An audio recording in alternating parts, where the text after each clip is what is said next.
I was with someone for 7 years, and for 4 of those years, got ultimatums about engagement.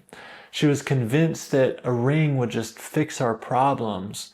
And for a while, I thought maybe I was the problem, that I was just terrified of commitment. But our relationship felt like driving a broken down car through a storm. The road was full of potholes and she just wanted me to slam on the accelerator. But I knew that if I did, that we would just crash. So instead of proposing, I ended it.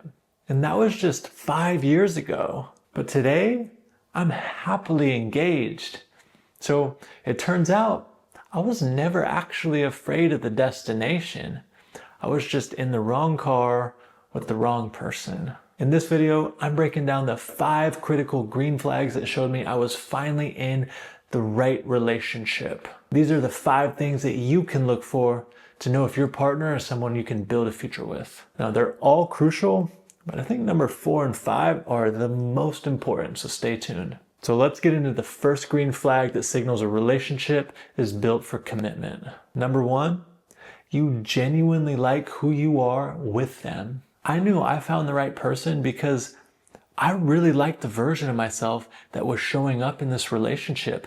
She brings the best parts out of me. Like, she brings the best out of me. And it's not, it's not all on her, right? Like, there's a lot of foundational work that I did before I entered into this relationship. But with my ex, for example, I really didn't like who I was. And again, that's not all on her, but I felt like that relationship brought the worst parts out of me. And a lot of that has to do with unhealed stuff from my past that I brought into that relationship to begin with. But I was addicted to weed, played way too many video games, and I was just living this perpetually numbed out existence because I couldn't really be with the reality of my life. I didn't like who I was. And I'm not saying it's your partner's responsibility. It's not my partner's responsibility to help me be the man that I want to be. But certainly it's a mirror, it's a reflection. And so with my fiance now, I feel so confident and safe in bringing all parts of me forward.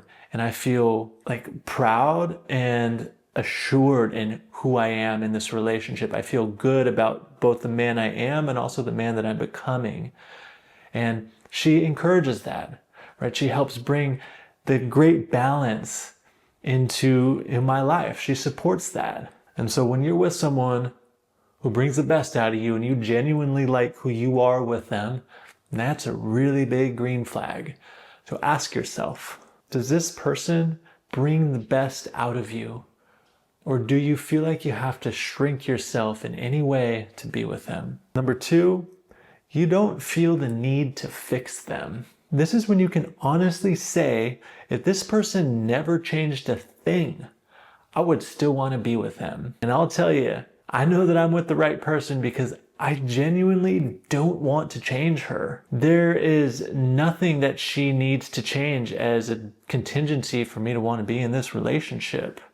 And that doesn't mean that I don't want her and us to aspire to grow. Like, certainly that's one of my values that help me determine that a relationship is right for me, is this valuing growth. But who she is right now, it's like, I feel like I could love forever. And it also doesn't mean that she's perfect. Right? We're all perfectly imperfect, and she certainly has her imperfections, as do I. But I don't feel the need to change those things in order to want to be in this relationship for the long haul. Now, if you have a pattern of choosing fixer-upper relationships, or you have this perfectionistic ideal of what you want from a relationship, that might reflect some deeper issues or wounds from your past that you're going to need to heal in order to really build the healthy relationship that you want. So the question that you have to ask is, are you in love with who they are right now? Or are you in love with their potential? Because that's a huge difference. And so with that, a lot of this comes down to understanding attachment styles. So if you're seeing this pattern and don't fully understand why, then this might be the key. I have a free quiz that can help you identify your attachment style in just a few minutes. The link's in the description. Okay, Let's get to number 3. They have a full life without you. And this is a big one. And let me tell you, my fiance oozed confidence and security when we met. And I mean, she still does.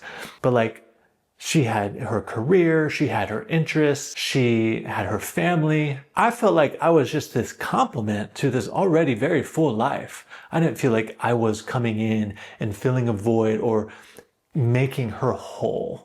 And this is the key to building like a really healthy, committed relationship, is you're not two halves coming together to complete each other. That's a dangerous, slippery slope where you're looking to someone else in order to feel safe and secure. And inherently someone else is not really going to be able to provide that for you. And so rather, like, we want to come into a relationship as two whole ass individuals and come together to make something greater than the two, something greater than the sum of the parts. It's like 1 + 1 = 3. And so the question you have to ask yourself is, does your partner have their own friends, hobbies, interests, ambitions? A secure partner adds to your world. They don't become your world. And you can ask yourself this as well if you have a tendency for your partner to become your world.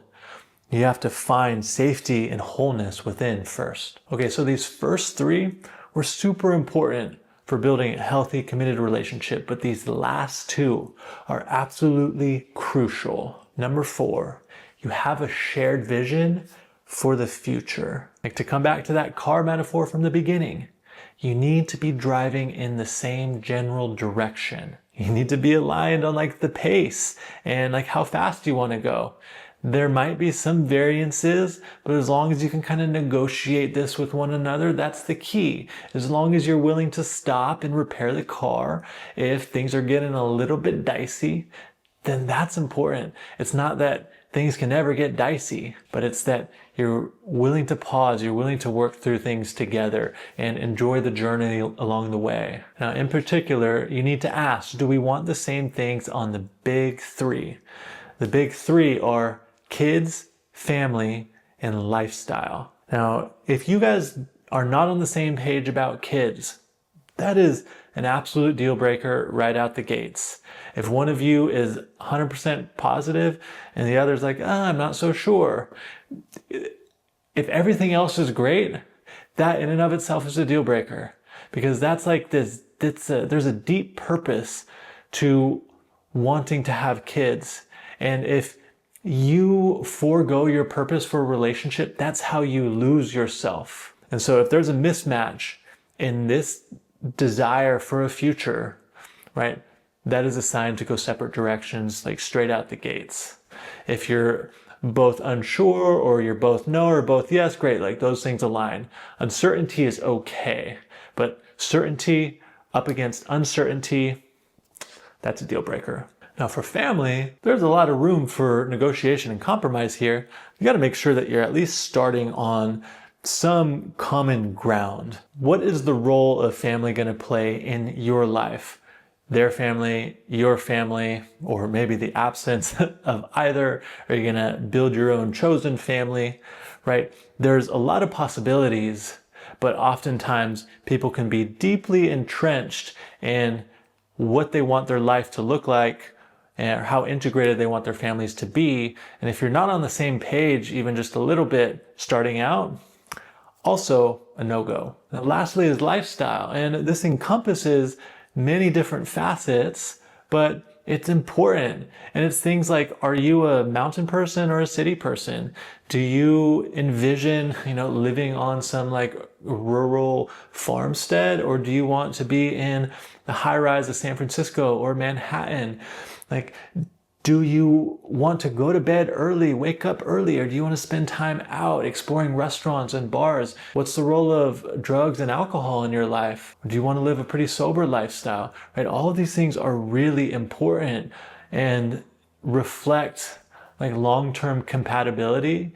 And it's also going to impact how you feel about yourself as your life continues to unfold with this person. And so just to sum it, the question is, do we align on kids, family, and lifestyle in our vision for the future 10 years out? And this last one is the absolute prerequisite for building a healthy, stable, committed relationship and experiencing like really profound healing in that relationship. Number 5, you feel emotionally safe. You have to feel comfortable sharing anything and everything, right? There's going to be a lot of hard conversations down the line in your life as you hit inevitable obstacles in your relationship, as your life enters into inevitable valleys.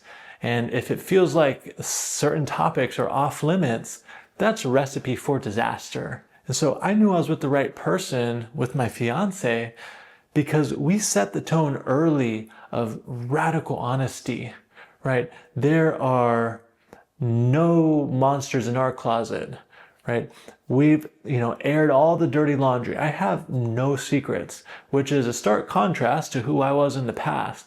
I didn't, I was never like someone who was unfaithful, but I harbored massive ambivalence and uncertainty and there are all sorts of things that I felt like, I can't say this. I'm too afraid to rock the boat. I'm too afraid of hurting the other person. And it leads to a dark, lonely place and ultimately implodes 10 times out of 10. So radical honesty is an aspect of finding emotional safety. It helps to filter for the people who are actually going to be emotionally safe. And so for relationships, you have to set that tone early. You have to ask hard questions early, and not necessarily to bring a bunch of heaviness into the first few dates, but you have to be willing to be vulnerable and share all the things about your past that maybe you're afraid of being judged for. Like if someone's going to judge you, let them judge you. Let them decide, hey, I don't want all of you. It's like, great. Like there's someone out there who will. It comes back to finding someone who doesn't want to fix you, right?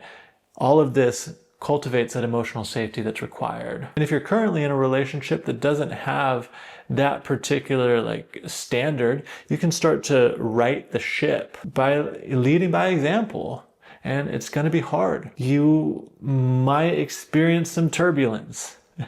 It's also possible that more substantial consequences are going to come as a result of you finally being honest. But it's going to either bring about a new level of intimacy and emotional safety that you've never experienced, or it's going to allow this relationship to dissolve so that one that is truly emotionally safe can enter into your life. Either way, it's going to change your relationship for the better. And so the question to ask yourself is, can I be a completely open book with my partner without fear of judgment or punishment? Because that safety is the foundation that everything else is built upon. If you've watched this entire video, you're probably at a crossroads, looping on whether you should stay or go. Believe me, I know the feeling, the hope that there's just one more thing that you can try to fix this relationship. And maybe there is, but you deserve clarity, not confusion. That's exactly why I created Embodied Clarity. It's a program designed to help you objectively assess the health of your relationship and to find those blind spots so that you can take the guesswork out of it and make a decision with confidence, because you deserve a 2 feet in relationship. So if you're ready to stop looping, then the link's in the description. If this video helped, make sure to subscribe and leave a comment on which of these 5 flags resonated the most. Thanks for watching. See you in the next one.